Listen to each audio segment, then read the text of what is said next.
Mode से related एक question है जो 2022 में पूछा गया था और ये 2022 का एग्जाम पेपर है और ये क्वेश्चन मोस्टली स्टूडेंट्स छोड़ कर आए थे। ऐसी क्या प्रॉब्लम थी इस क्वेश्चन में?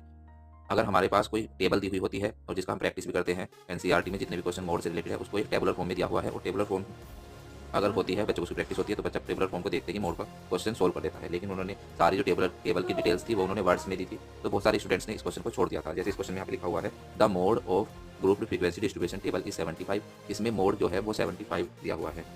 And the modal class is, और मॉडल क्लास कितनी है 65 to 80। The frequency of the class preceding of the modal class is 6। और जो मॉडल क्लास से पीछे वाली फ्रीक्वेंसी जिसे हम F0 बोलते हैं वो कितनी दी हुई है 6। And the frequency of the class succeeding of the modal class is 8। Succeeding frequency कौन सी होती है? जो मॉडल क्लास के जस्ट आगे वाली होती है जिसको हम F2 बोलते हैं। Find the frequency of the modal class. Frequency of the modal class क्या होती है? वो होती है F। तो यहाँ पर इस क्वेश्चन में मोड हमारे पास 75 है, मॉडल क्लास कितनी दी हुई है 65 टू 80। एल की वैल्यू 65 है। 65 क्या होता है? ये लोअर लिमिट जो रहती है ऑफ मॉडल क्लास, उसको हम एल बोलते हैं। और F0 जो प्रीसीडिंग